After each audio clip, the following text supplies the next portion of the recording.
Hi everyone, this is Dr. Teymoorian here from Harvard Eye Associates, cataract surgeon and interventional glaucoma specialist, and you're about to have surgery, so you're required to put some eye drops in. Easier said than done. So how do we go about actually getting eye drops in your eyes? A couple of pieces of advice. First of all, things that make life easier, and I'm a big fan of making life easier. Keep these in the refrigerator. So when you're trying to put them in, if it actually hits your eyes, they'll feel cold. Most people say they're drops, no matter what they are, whether they're some artificial tears or prescription medication, it's actually more soothing when they go in.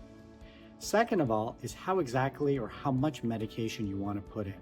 The rule is always one drop. It never needs to be more than one drop. Actually, one full drop is more than needs to go onto the eye. A majority of it will go to waste. You'll need some of it to actually get onto your eye.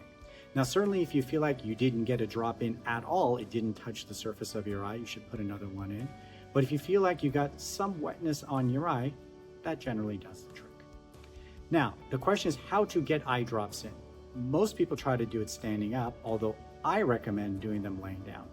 Let's start first by standing up. What's the goal? Well, obviously you want to uncap it. Super important, the tips of these, you want to keep them sterile. Nice and clean so they don't get an infection. Remember, we're putting eye drops on your eye. We don't want bacteria to be introduced onto the eye.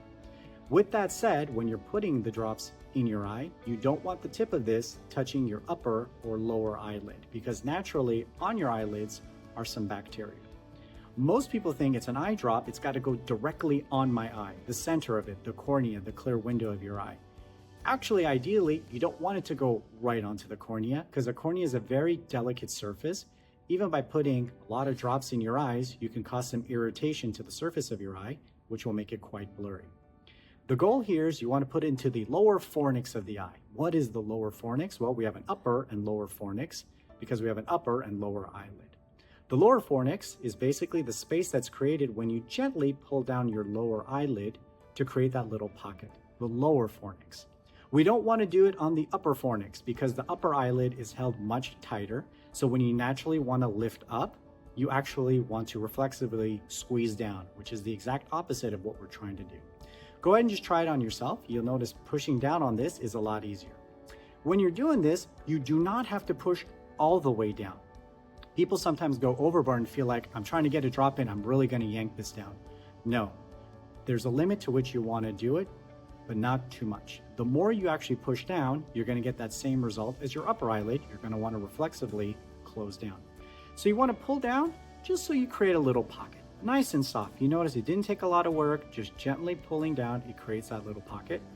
This eye drop then wants to go into that little pocket right in there. Not on the cornea, the clear window of your eye, just into that pocket right in there. Depending on how you want to do it, some people like to bring it up towards their nose, some people like to go off to the side. Whatever's easier for you, I would say go ahead and do it that way. But I find putting in eye drops standing up to actually be more difficult and easier to do if you're just laying down.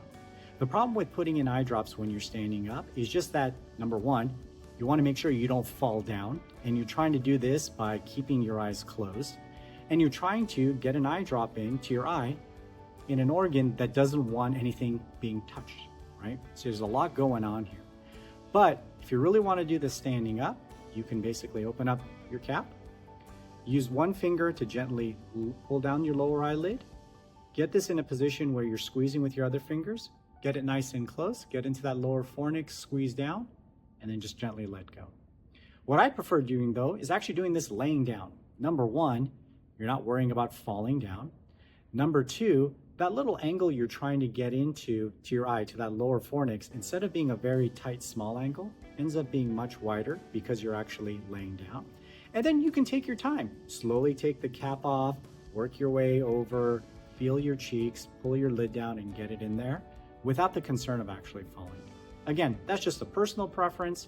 Laying down, you can do it standing up. It's whatever works for you. Again, a couple of keys. If you can keep it cold in the refrigerator, that way you know if a drop actually got into your eye. All you need is one drop, actually just a part of one drop will get the job done for us. And then whatever's easiest for you to get your drops in. If you feel like standing up works, laying down works, or even if you want to do in the middle, you want to go ahead and sit down, that's perfectly fine too.